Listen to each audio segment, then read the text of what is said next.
Authorities in Italy say at least 59 migrants, including a baby, have died after their boat broke up and sank off the coast of Calabria.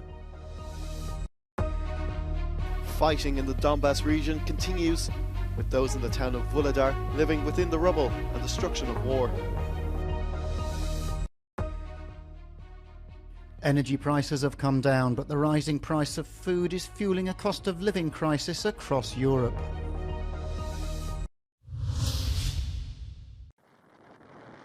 "59 people, including a newborn baby and other children, have died after a wooden sailing boat believed to be carrying migrants crashed against rocks off the coast of Italy's Calabria region.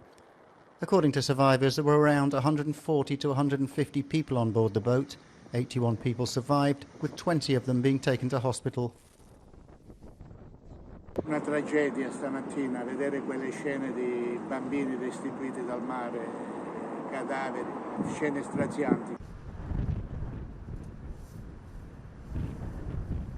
Hanno trovato anche 2 cadaveri nella spiaggia dove c'è la mia parrocchia. Li ho benedetti, però mentre li benedicevo, dicevo a me stesso: ma come mai arriviamo sempre dopo la morte? Dobbiamo arrivare prima che arrivi la morte. The vessel is believed to have left Turkey 4 days ago, with people mainly from Afghanistan, Iran and Pakistan on board. A Turkish national has been detained on suspicion of human trafficking, according to the ANSA news agency. In a statement, the Italian Prime Minister, Giorgia Meloni, repeated her government's commitment to preventing departures and, along with them, the tragedies that unfold.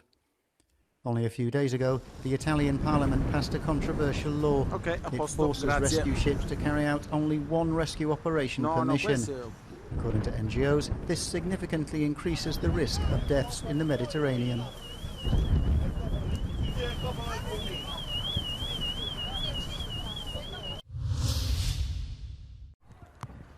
The people of Vuhledar just want peace and quiet. This town of 1,000 people now lies in ruins due to Russian aggression. Once a stronghold for coal mining in the Donbass region, those who stay now rely on donations and food distributions to get through the harsh conditions. А нам некуда ехать. Это наша земля, это наш дом. Куда я поеду? Ребята возят нам воду, хлеб. Спасибо им. Все остальное вы все видите. Что кушаете, что кормите? А что кушаем, что нам он привезут, ребята? In many cases, people live with no running water or electricity.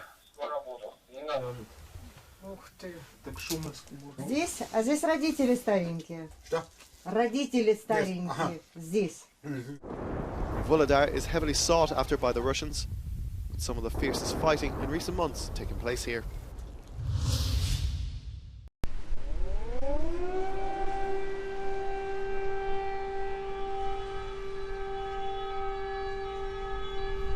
Familiar sounds on a winter day in Kyiv. In a quiet street of the Ukrainian capital, children try to forget the rumors of war. Every Saturday, group sessions are organized by the Voices of Children NGO. Такий от казковий світ вмикається на годину, де діти не відчувають напруги. Перше за все, це розвантаження психологічне. книжки я дочитала до кінця. The children can also consult the psychologist privately. Як завжди. Anna is worried about her future. Для мене це якось все розмито і я не знаю, як планувати майбутнє. Я і не можу планувати щось через те, що я розумію, що я в будь-який момент може прилетіти біля мого дому, якраз через те, що я живу між двома військовими об'єктами. The center's psychologists were internally displaced from the war-torn eastern regions of the country. Being displaced only increases distress, says Lyudmila, who came to Kyiv with her son after fleeing their home in Luhansk. Стан повтомлюється, тобто більше втоми, більше почалося з осени якраз звернень з депресією, тобто це зараз називається синдром річниці, тобто ми розуміємо, що скоро рік, а просвіта нема. What would be your biggest dream, Nazar? Ну, найбільше це повернутися додому, щоб Україна була вільна, щоб Росія там подохла. Це не головна моя мрія, це повернутися там. Дуже сумую, це дуже так боляче на душу, на розум.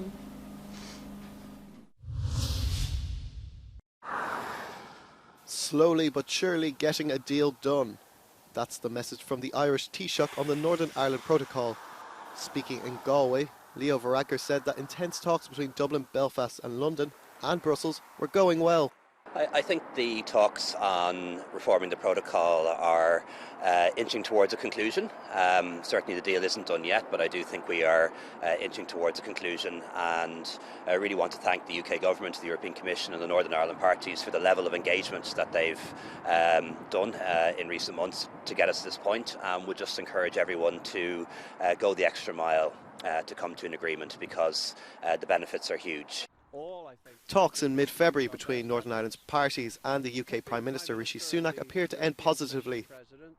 All going well, an agreement on the post-Brexit trade arrangements for Northern Ireland could be settled this week. That will be the case, and then it's a matter for One person died and another 32 were hurt in a bus accident in northwestern Austria. The vehicle was travelling from Lower Bavaria in Germany in the direction of Schladming, about 100 kilometres southeast of Salzburg. The vehicle rolled over several times and came to rest at the foot of the embankment on the flat roof of a company building, according to witnesses. A 31-year-old man died at the scene of the accident. 2 people, including the 51-year-old bus driver, were seriously injured. Investigators are looking into what could have caused the accident.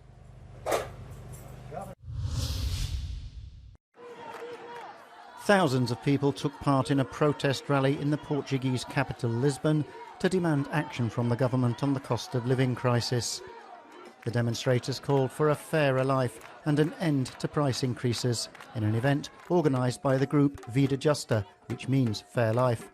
The organisers say an emergency plan from the government is crucial, if only to stop a difficult situation from getting worse, by which they mean inflation, home evictions and reductions in salaries.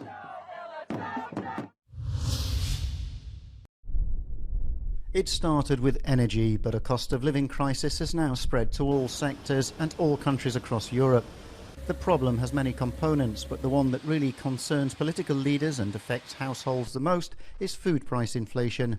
In February, gas prices in Europe fell to their lowest level in almost 18 months. However, food prices are continuing their upward trend. These lower energy prices that we have right now, they need to translate into lower cost of food production in order for us to see the price. For example, the prices that we're seeing at the supermarkets today, they reflect on energy prices 6 months ago when the food was produced. We believe that we'll only see a decline in food prices in about 6 months or so if energy prices stabilize. In January, food prices across the European Union rose by an average of 18.4% compared to a year ago. Hungary suffered the most at 48.2%, followed by Lithuania at 32%. The lowest were Sweden at 5.8% and Cyprus at 10.3%. We think consumer confidence will definitely improve towards the end of 2023. But it's going to take much longer to resolve the cost of living crisis. The World Economic Forum's 2023 risk report found that the cost of living crisis is the most serious threat to the global community.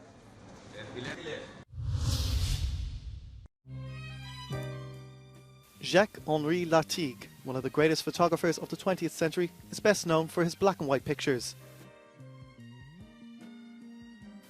The Canal Foundation in Milan is presenting a rare exhibition of his work in colour, particularly from the Trente Glorieuses and the happy moments he immortalised. Colour is the best way to capture the charm and poetry of life, said Lartigue.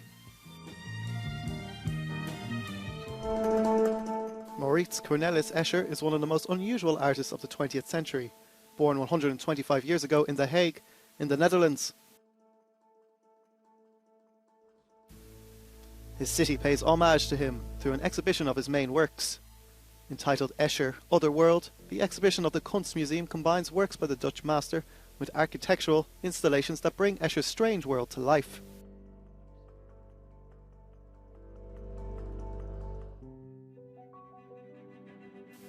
A short walk from the Thames in the heart of London, the Hayway Gallery is completely transformed by the installations and sculptures of Mike Nelson. These are large-scale works, many of which are being shown here for the first time since their original creation. All of them are constructed from recycled materials, from junk shops to flea markets.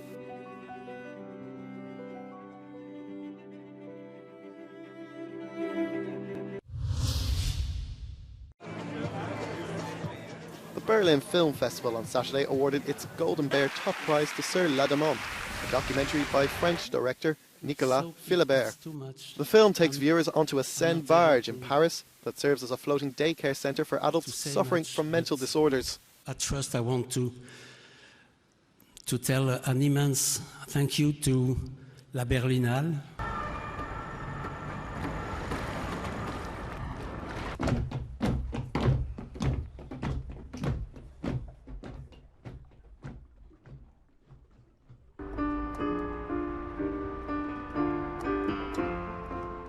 To Sofia Otero. On a night full of surprises, the festival's gender-neutral acting prize was awarded to an 8-year-old, Spain's Sofia Otero. She won the prize for playing a transgender child in 20,000 Species of Bees from Spanish director Estebaliz Urresola Solegueron.